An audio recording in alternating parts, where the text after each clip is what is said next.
ಮಂಗಳೂರಿನ ಬಲ್ಮಠದ ಬಿಷಪ್ ಜತ್ತನ್ನ ಸಭಾಂಗಣದಲ್ಲಿ ರವಿವಾರ ಅಖಿಲ ಭಾರತ ಜನವಾದಿ ಮಹಿಳಾ ಸಂಘಟನೆಯ ದಕ್ಷಿಣ ಕನ್ನಡ ಜಿಲ್ಲಾ ಸಮ್ಮೇಳನ ನಡೆಯಿತು.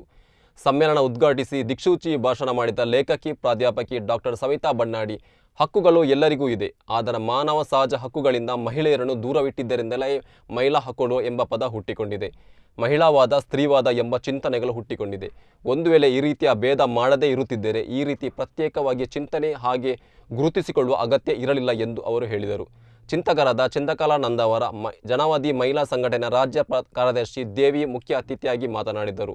ಈ ವೇಳೆ ಜನವಾದಿಯ ರಾಜ್ಯ ಉಪಾಧ್ಯಕ್ಷರಾದ KS ಲಕ್ಷ್ಮಿ, ಜಿಲ್ಲಾ ಕಾರ್ಯದರ್ಶಿ ಭಾರತಿ ಬೋಳಾರ, ಮುಖಂಡರಾದ ಪ್ರಮೀಳಾ ಶಕ್ತಿನಗರ, ಶಮೀಮಾ ಬಾನು ತಣ್ಣೀರುಬಾವಿ, ಈಶ್ವರಿ ಪದ್ಮುಂಜ, ಲತಾ ಲಕ್ಷ್ಮಣ್, ಅಸುಂತ ಡಿಸೂಜ, ಮಾಧುರಿ ಬೋಳಾರ ಸೇರಿದಂತೆ ಹಲವರು ಉಪಸ್ಥಿತರಿದ್ದರು. ಮಾಡಕ್ಕೆ ಹೆಚ್ಚು ಅಧ್ಯಯನ ಶಿಬಿರಗಳಾಗಬೇಕು. ಚಳುವಳಿಗಳು ಸಣ್ಣ ಗುಂಪಲ್ಲಿ ಅವರೆಲ್ಲ ಹೇಳ್ಕೊಳ್ತಾ ಅದನ್ನ ಹೇಗೆ ನಾವು ನಿಭಾಯಿಸಬೇಕು ಅಂತ ಮನೀಷಾ ಗುಪ್ತೆ ಹೇಳಿದರು. ನಮಗೆ 2 ಕೈ ಸಾಕಾಗಲ್ಲ, ಹಾಗಾಗಿ ನಾವೇನು ಮಾಡಬೇಕು, ನಮ್ಮ ಕೈಗಳನ್ನು 12, 14, 24 ಮಾಡ್ಕೋಬೇಕು. ಅಂದರೆ ಒಬ್ಬರೇ ಅಲ್ಲ. ಈಗ ಇಷ್ಟು ಕೈ ಇದೆಯಲ್ಲ, ಇದೆಲ್ಲ ನನ್ನ ಕೈನೇ. ಅವರಿಲ್ಲಿ ನಿಂತರೆ ಅವ್ರದ್ದೇ ಕೈ ಇದೆಲ್ಲ. ಅಂದರೆ ನಾವೆಲ್ಲರೂ ಕೈ ಜೋಡಿಸ್ತಾ ಹೋದಾಗ ನಮ್ಮ ಮಟ್ಟದಲ್ಲಿ ಏನು ಮಾಡ್ಬೋದು. ಒಬ್ಬೊಬ್ರಿಗೆ ಒಂದೊಂದು ಕೆಲಸ ಗೊತ್ತಿದೆ.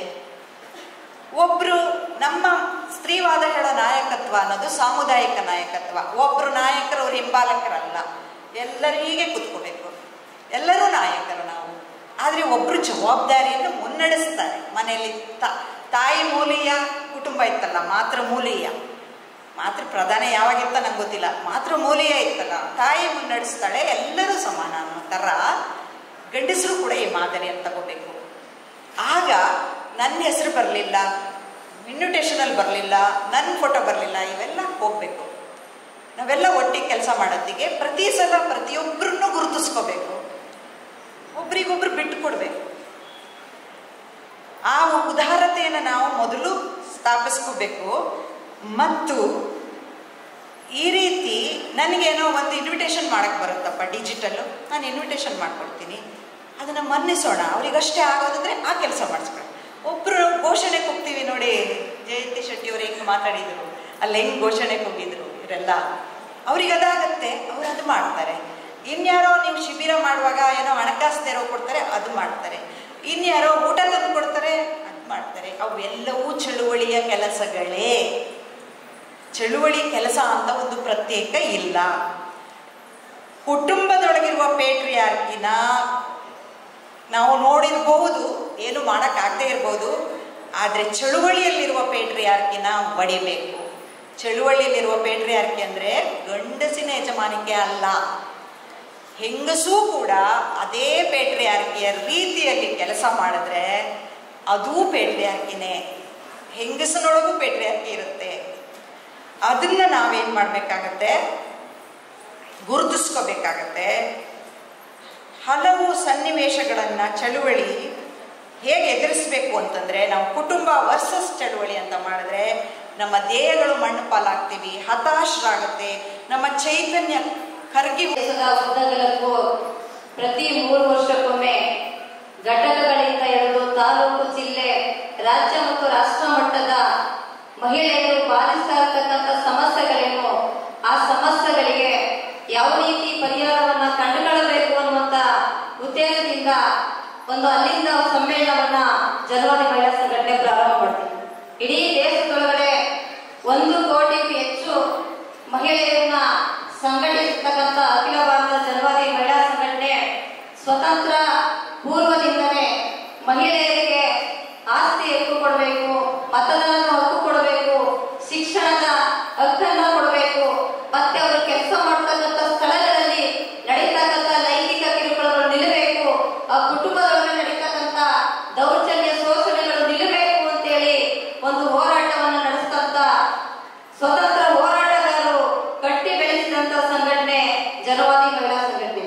ಜನವಾದಿ ಮಹಿಳಾ ಸಂಘಟನೆ ನೊಂದ ಮಹಿಳೆಗೆ ಒಬ್ಬ ಆತ್ಮೀಯ ಗೆಳತಿಯಾಗಿ ಎಲ್ಲ ವಿಭಾಗದ ಮಹಿಳೆಯರನ್ನ ಸಂಘಟಿಸುವ ಮುಖಾಂತರ ಆ ಹೆಣ್ಣು ಮಕ್ಕಳ ಧ್ವನಿಯಾಗಿ ಕೆಲಸ ಮಾಡ್ತಿರ್ತಕ್ಕಂಥದ್ದು ಅಖಿಲ ಭಾರತ ಜನವಾದಿ ಮಹಿಳಾ ಸಂಘಟನೆ. ಮಹಿಳೆ ಪ್ರತಿನಿತ್ಯ ಅಲ್ಲ, ಪ್ರತಿನಿತ್ಯ ಒಂದಲ್ಲ ಒಂದು ರೀತಿಯ ಸಮಸ್ಯೆಗಳನ್ನ ಎದುರಿಸ್ತಾ ಇರ್ತಾರೆ. ಮನೆಯ ಹೊರಗೆ ಕೆಲಸ ಮಾಡ್ತಕ್ಕಂಥ ಸ್ಥಳಗಳಲ್ಲಿ ಒಂದಲ್ಲ ಒಂದು ರೀತಿ ನಡೀತಾನೆ ಇರ್ತದೆ ದೌರ್ಜನ್ಯ. ಅದರ ನಡುವೆ ಸಹ ಆ ಹೆಣ್ಣು ಮಗಳು ತನಗಾಗುವಂತ ಅವಮಾನಗಳು, ಶೋಷಣೆಗಳನ್ನ, ದಬ್ಬಾಳಿಕೆಗಳ ವಿರುದ್ಧ ಕೆಲವು ಮಾತನ್ನು ಧ್ವನಿ ಎತ್ತಲಿಕ್ಕೆ ಸಾಧ್ಯ ಆಗ್ತದೆ. ಇನ್ನೊಂದು ಕಡೆ ಧ್ವನಿ ಎತ್ತಾಗದೆ ಅವಳನ್ನ ಸಹಿಸ್ಕೊಳ್ತಕ್ಕಂಥದ್ದು ಹೆಚ್ಚಾಗ್ತದೆ.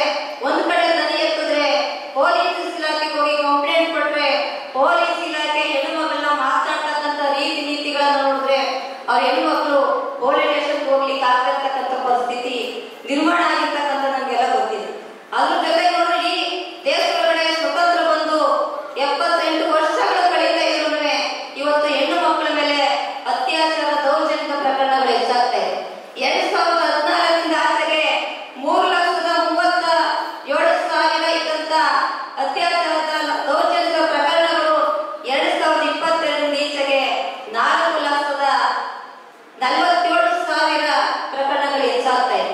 ಇದರೊಳಗಡೆ ದಲಿತ ಹೆಣ್ಣು ಮಕ್ಕಳ ಮೇಲೆ ಪ್ರತಿ 4 ನಿಮಿಷಕ್ಕೊಂದು ದಲಿತ ಹೆಣ್ಣು ಮಕ್ಕಳ ಮೇಲೆ ಅತ್ಯಾಚಾರ ಆಗ್ತಾ ಇದೆ. ಮತ್ತೆ ಪ್ರತಿ 2 ನಿಮಿಷಕ್ಕೊಂದು ಹೆಣ್ಣು ಮಕ್ಕಳ ಮೇಲೆ ದೌರ್ಜನ್ಯಗಳು ನಡೀತಾನೆ ಇದೆ. ಇದು ನಾವ್ ಹೇಳ್ತಿರ್ತಕ್ಕಂಥದ್ದಲ್ಲ, NCRB ರಿಪೋರ್ಟ್ ಅನ್ನ ಹೇಳ್ತಿರ್ತಕ್ಕಂಥದ್ದನ್ನ ಇಡೀ ವರದಿ ಒಳಗಡೆ ನಮ್ಗೆ ಗೊತ್ತಾಗ್ತದೆ. ಕಣ್ಣಿಗೆ ಕಾಣದೇ ಇರ್ತಕ್ಕಂಥ ಸಾಕಷ್ಟು ಪ್ರಕರಣಗಳಿದೆ. ಇಡೀ 22ರಿಂದ ಈಚೆಗೆ ಸುಮಾರು 20,000ಕ್ಕೂ ಹೆಚ್ಚು ಹೆಣ್ಣು ಮಕ್ಕಳು ಕಾಣೆಯಾಗಿದ್ದಾರೆ. ಕಾಣೆಯಾದಂತ ಪ್ರಕರಣಗಳು ದಾಖಲಾಗಿದೆ. ಆ ಹೆಣ್ಣು ಮಕ್ಕಳು ಎಲ್ಲೋದು ಅಂತ ನಮ್ಗೆ ಗೊತ್ತಾಗ್ತಾ ಇದೆ. ಕೆಲಸ ಕೊಡ್ತೀವಿ ಅಂತ ಹೆಣ್ಣು ಮಕ್ಕಳನ್ನ ಕರ್ಕೊಂಡು ಹೋಗ್ತಾರೆ.